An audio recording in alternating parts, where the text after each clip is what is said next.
Hi everyone, welcome back to Live on Books. I hope you guys are doing fine. তো আমি আজকে অনেক দিন বাদে ভিডিও বানাতে বসলাম আর মাঝের নানা ঝামেলায় ভিডিও বানানো হয়নি এবং এটার পরে আবার কবে ভিডিও বানাতে পারবো ওইটাও জানি না, বাট আজকে কিছু বই দেখে মনে হলো যে এইগুলা নিয়ে আপনাদেরকে জানিয়ে দিই, কারণ এই বইগুলো যখন আমি বইমেলার হলটা দেখিয়েছিলাম তখন আপনারা আগ্রহ প্রকাশ করেছিলেন যে এই বইগুলো কেমন, এটা রিভিউ জানতে। আজকে তিনটা বইয়ের মাঝখানে একটা বই আমি চাবো সবাই পড়ুক আর একটা বই আমি চাবো কেউ না পড়লেও হবে। তো চলেন আমরা বইগুলো নিয়ে কথা বলি। তো প্রথমে আমি যে বইটা দিয়ে শুরু করতে চাই সেটা হচ্ছে এই বইটা, জাপান কাহিনী। এটা দ্বিতীয় খণ্ড, 10টা খণ্ড কিন্তু এই সিরিজের বেরিয়ে গেছে। আমি প্রথম খণ্ড পড়েছি এবং দ্বিতীয় খণ্ডটাও পড়েছি।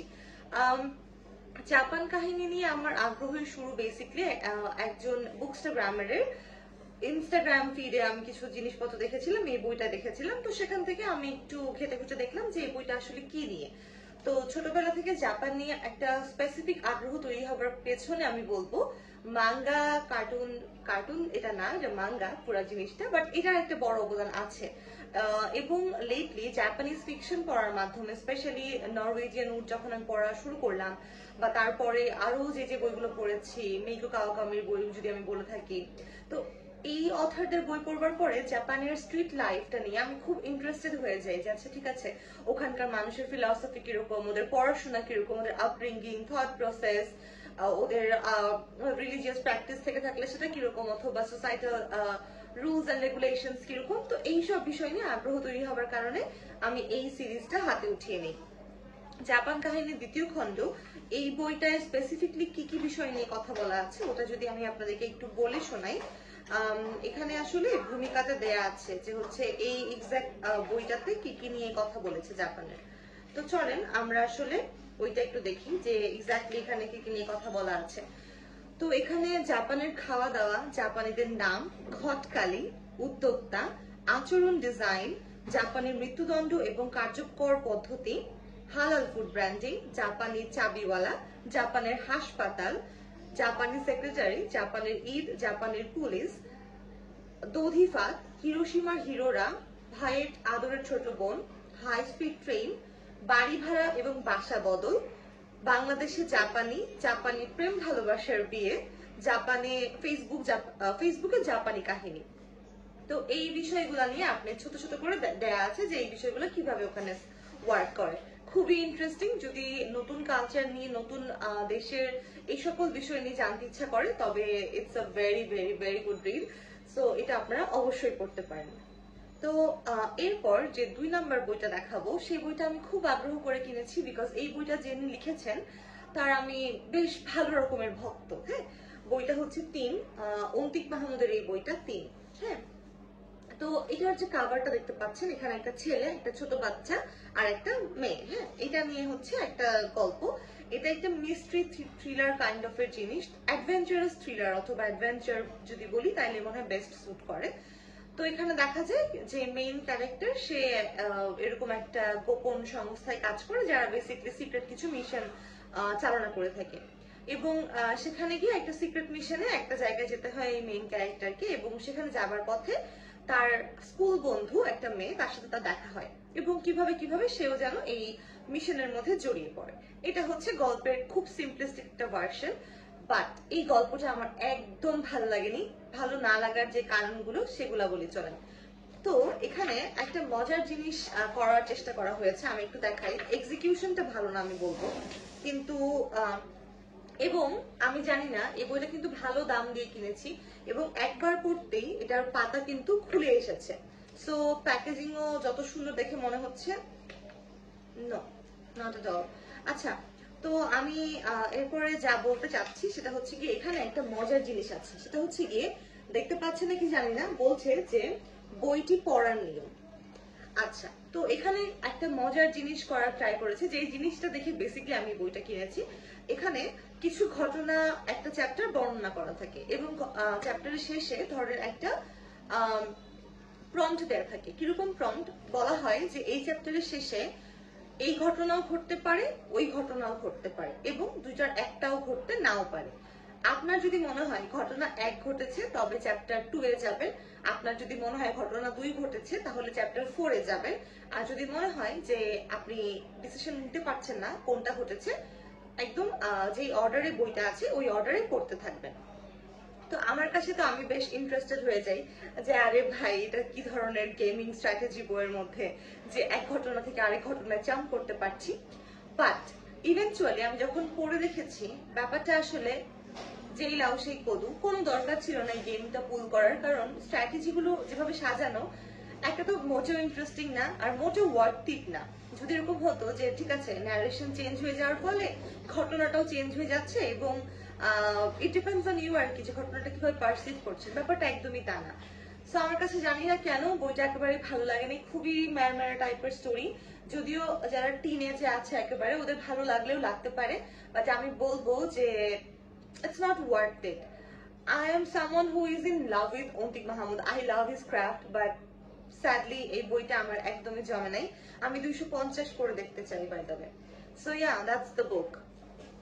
এরপর আমি যেই বইটা নিয়ে কথা বলবো and I really am excited to talk about this book is this one, spare মানুষ, আন্দালিব রাশদির এই বইটা। আচ্ছা, আন্দালিব রাশদি নিয়ে আমার ক্রেজের শুরু হচ্ছে কি আমার বই বন্ধু মাশায়েখের কাছ থেকে। মাশায়েখ আমাকে বলেছিল যে মিমির নোট বই নামে একটা বই পড়তে, যেটা ওর খুব পছন্দের বই, এবং লিভ অন বুকস এর আমাদের ফেসবুক পেজে একটা ভিডিও আছে মিমির নোটবুক বইটা নিয়ে। তো মিমির নোটবুক বইটা পড়ার পর আমার মনে হয়েছিল কি লিখে অথার, মানে কেমন করে যেন খুব উদ্ভট এবং এত এত মানে আনক্যানি হিউমার, মানে কিভাবে যে লিখে এটা আসলে ঠাওর করা মুশকিল। তো সেটা যাই হোক, আমি এই বইটা নিয়ে স্পেসিফিকলি কথা বলি, সেটা হচ্ছে স্পেয়ার মানুষ। নামটা শুনেই মনে হচ্ছে না যে এটা কেমন একটা নাম? আচ্ছা, যেরকম বইয়ের নাম ঘটনাটাও ঠিক সেরকম। তো এই বইয়ে দেখা যায় যে একটা মধ্যবিত্ত মোটামুটি একটা ফ্যামিলিতে হঠাৎ এক সকালে এক জাপানি বালক, বালক বলবো না, জাপানি এক যুবক এসে উপস্থিত হয়, এবং জাপানি যুবকের নাম কাজু ইশিগুরো। আচ্ছা, তো জাপানি যুবক এসে এই বাসাটাতে বলে যে আমি একটা কাজের সন্ধানে এসেছি, আমি একটা কাজ চাই, আপনারা চাইলে আমাকে গৃহভৃত্য হিসেবে রাখতে পারেন, আমি কোনো ধরনের পেমেন্ট নিব না, আমার খাওয়া দাওয়ার কোনো ধরনের ঝামেলা নাই, কিছু নাই, আমি জাস্ট কাজ করবো, আপনারা যা চাবেন আমি তাই করবো। ফার্স্ট অফ অল এই ঘটনাটাই কত উদ্ভট, তাই না? যে একটা মানুষ এসে বলছে যে আমি আপনার সাথে কাজ করতে চাই, তাও আবার জাপান থেকে বাংলাদেশে এসে বলছে, কান্ট্রি ডিফারেন্সটাও কিন্তু মাথায় রেখেন। তো খুব একসাথ ভাবে গল্পটা শুরু হয়, এবং গল্পটা যখন শুরু হয় আই ডিডন্ট হ্যাভ রিয়েলি, মানে খুব বেশি হোপ ছিল না যে ঘটনাটা খুব আউটস্ট্যান্ডিং কিছুতে মোড় নিবে, মানে বোঝা যাচ্ছিল শুরু থেকে ব্যাপারটা একটু অ্যাবসার্ডই হবে, এবং শেষ পর্যন্ত তাই হয়। আমি স্পয়লার দিতে চাচ্ছি না, সেই জন্য আমি বাকিটুকু বলবো না।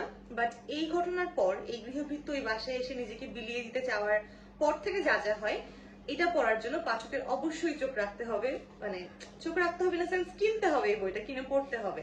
But I want to talk about this book specifically at this point. তো আমি আসলে একটু স্পয়লার দিতে যাচ্ছি এই মুহূর্তে, আমি স্পয়লার অ্যালার্ট দিয়ে দিব, যারা এই বইটার স্পয়লার চান না তারা এটা স্কিপ করতে পারেন। আচ্ছা, তো যখন এই বইটার যে সারমর্ম দেখা যায়, সেই বাড়িটায় দুইটা বড় ছেলে থাকে, সেই দুইটা মেয়ে থাকে ওই লোকের, এবং সেই লোক থাকে, মানে যে বাসায় উনি এই লোকটা গিয়েছে কাজু ইশিগুরো। তো এবং সে যখন তাকে গিয়ে বলে যে আমি জাপান থেকে এসেছি, আমাকে এরকম একটা কাজের জন্য রাখা যায়, তো হিউম্যান ইনস্টিংক্ট যা করে তাই করে, যে সন্দেহ করতে থাকে যে এই লোকটাকে আসলেও কাজের উদ্দেশ্যে এসেছে কিনা, নাকি আসলে লুটপাট করতে চায়, নাকি আসলে জীবাণু ছড়িয়ে চলে যাবে, এরকম বহু টাইপের কনস্পিরেসি থিওরি ওই ফ্যামিলির প্রত্যেকটা মেম্বার এক এক করে দিতে থাকে যে আচ্ছা না ওকে রাখা যাবে না, ওকে রাখা যাবে না। তো এত সব বাধা বিপত্তি পেরিয়েও শেষ পর্যন্ত লোকটাকে হচ্ছে কি ওরা রাখে, এবং রাখার পরে দেখা যায় ধীরে ধীরে ওই লোকটা মানে কাজু ইশিগুরোর কাছ থেকে প্রত্যেকটা ফ্যামিলি মেম্বার তাদের যেটা যেটা দরকার সেটা পুরো নিংড়িয়ে নেয়, ব্যাপারটা এরকম। এবং শেষ পর্যন্ত দেখা যায় যে এক পর্যায়ে কাজু ইশিগুরো বলে যে আপনারা চাইলে কিছুতেই না করবো না, আমাকে খাইতে দিলেও হবে, না খাইতে দিলেও হবে, মেঝেতে শুতে দিলেও হবে, আর সারা রাত না ঘুমাইতে বললে সেটাও হবে, সবকিছুতে সে ওকে ওকে ওকে ওকে বলতে থাকে, এবং লাস্ট পর্যন্ত দেখা যায় এই লোকটাকে ওরা বেচেই দেয়, ওর চোখ, কিডনি, বিভিন্ন অঙ্গ প্রত্যঙ্গ সবকিছু সহ এই লোকটাকে এক পর্যায়ে বেঁচে দেয়। সো এই গল্পের খুব সাটেল একটা মিনিং হচ্ছে গিয়ে, যদি আপনি কাউকে আপনার উপরে পাওয়ার এক্সারসাইজ করার সুযোগ দেন, মানুষের হিউম্যানিটি জিনিসটা আসলে বেশিক্ষণ লাস্ট করে না। তো এই যে একটা ছোট্ট বিষয় যে আপনি যদি আপনাকে গিয়ে বিলিয়ে দেন এবং কেউ যদি বুঝে যায় যে আপনাকে আসলে যে কোনো ভাবে ব্যবহার করা সম্ভব, তাহলে তারা সেটাই করবে। তারা যতখানি বিবেকবান মানুষ হোক না কেন, আম, এবং যাই হোক না কেন, এক পর্যায়ে আপনি ওই রক বটমে আপনাকে নিয়ে ওরা যাবে।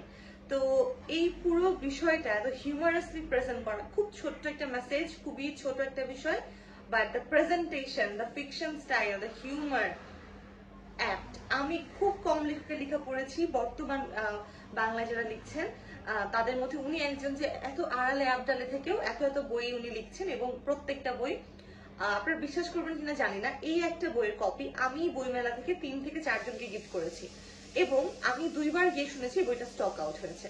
সো আমদানি ব্রাশদের বই নিয়ে আসলে আলাদা করে বলবার কিছু নেই। আপনারা যারা অলরেডি পড়েন তারা জানেন, যারা পড়েন না তারা অবশ্যই এই বইটা পড়তে পারেন। আই লাভ দিস বুক, যে এই ছোট মেসেজটার জন্য যে একটা বই লেখা যায় এবং এত সুন্দর করে বোঝানো যায়, ইটস ব্রিলিয়ান্ট। সো এই ছিল আজকের ভিডিও। I hope you guys enjoyed, and আমাকে জানিয়েন যে এই 3টা বইয়ের মধ্যে কোনটা পড়তে আপনারা বেশি আগ্রহী হলেন আর কোনটা আপনারা মনে হয় যে পড়বেন না। সম্ভবত 3, রাইট? বাট স্টিল আমি বলবো যারা বাবু আছেন, ছোটখাটো বাবু, তারা হচ্ছে 3 বইটা পড়তে পারেন, আদারওয়াইজ বড়দের জন্য এটা না। So with that, I'm ending this video. I hope you guys enjoyed. Don't forget to like, share, and subscribe. And yeah, bye bye.